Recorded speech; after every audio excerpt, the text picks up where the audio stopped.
Kata Allah, wa dhanna annahu al-firaq, sementara dia yakin dia akan meninggalkan dunia ini. Al-firaq artinya dia akan meninggalkan dunia. Sudah, ini kondisi di sakaratul maut. Wa dhanna annahu al-firaq, maka tatkala dia akan meninggal dunia, terbuka pandangannya melihat macam-macam. Dia akan melihat malaikat, dia akan melihat ini, melihat anu. Wa dhanna annahu al-firaq, dan dia yakin dia akan meninggalkan dunia ini. Waltafatis saqu bis-saq, maka bergabunglah betis dengan betis. Betis dalam bahasa Arab bisa artinya betis asli, bisa artinya sak, itu adalah ungkapan bahasa Arab untuk menunjukkan kedahsyatan kesulitan. Sehingga para ulama menafsirkan ayat ini juga beberapa pendapat. Tadi mengatakan wal tafatis saqu bisak, tatkala kakinya sudah ditempetkan kanan dan kiri, sudah kering, ditempetkan, diikat dengan kain kafan. Wal tafatis saqu bisak. Kita semua akan demikian. Tidak bisa lagi kita majukan, mundurkan, digabungkan, diikat dengan kain kafan. Ini pendapat. Ada yang mengatakan wal tafatis saqu bisak, artinya kesulitan bercampur dengan kesulitan. Kesulitan sakaratul maut bercampur dengan kesulitan dari alam barzakh. Sebentar lagi akan dihantam oleh malaikat. Sebentar lagi akan dipukul oleh malaikat. Sehingga bertumpuk-tumpuk kesulitan tatkala itu. Wal tafatis saqu bisak. Itu hari yang sangat dahsyat. Orang yang akan meninggal dunia sementara dia dalam kondisi kafir, dia akan merasakan kesulitan yang amat sangat. Kata Allah, ila rabbika yauma idzinil masaq, maka kepada Rabbmu lah pada hari tersebut kau akan dibawa. Sudah selesai. Sebenarnya Allah mengatakan, ayat ini menunjukkan orang tatkala akan meninggal dunia akan melihat apa yang terjadi padanya. Dia lihat malaikat datang, malaikat maut yang mengerikan, kemudian dilihat neraka di hadapannya.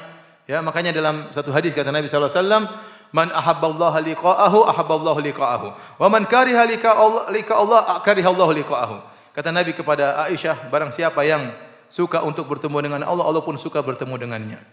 Dan barang siapa yang benci untuk bertemu dengan Allah, maka Allah pun benci bertemu dengannya. Maka Aisyah berkata, ya Rasulullah, bagaimana? Kulluna nakrahul maut, kita semua tidak suka mati. Kata Rasulullah, bukan begitu wahai Aisyah. Maksudnya seorang akan meninggal dunia, kalau seorang mukmin akan meninggal dunia, busyira, maka diberi kabar gembira tentang kebahagiaannya, tentang surganya, maka dia ingin segera meninggal dunia supaya bertemu dengan Allah Subhanahu wa taala.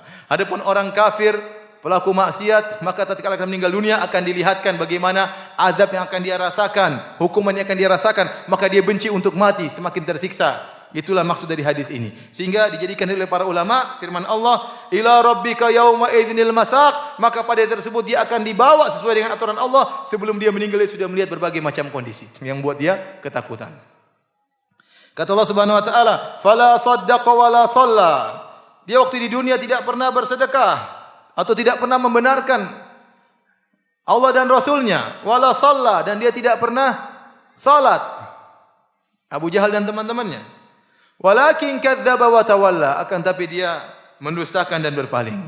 Tsumma dhahaba ila ahli yatamatta, ini sikapnya di dunia. Inilah kalau dia meninggal begini, di dunia kayak apa dulu? Dunia dulu tidak pernah membenarkan. Selalu mendustakan, berpaling, dibacakan ayat Allah berpaling, tidak pernah mau salat, tidak pernah mau sujud, sombong angkuh. Tsumma dhahaba ila ahli yatamatta, kemudian dia berjalan menuju keluarganya dalam kondisi yatamatta, sombong dan angkuh, sudah tidak salat, tidak beriman, mendustakan agama, berpaling, sombong lagi. Aula laka fa aula, celakalah bagimu. Ini ungkapan aula artinya celaka.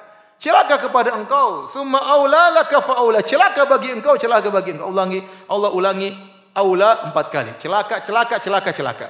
Karena disebutkan sebelumnya juga 4 kesalahannya, yaitu fala saddaqa wala shalla walakin kadzdzaba wa tawalla. 4 perkara. Maka Allah mengatakan celaka, celaka, celaka, celaka.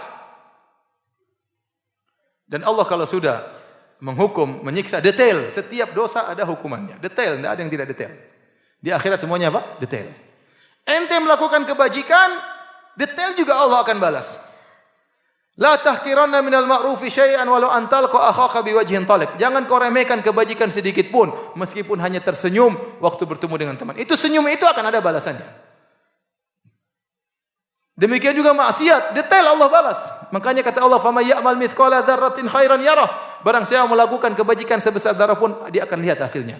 "Wa may ya'mal mithqala dzarratin syarran yarah." Barang siapa melakukan keburukan sedikit pun dia akan melihat hasilnya.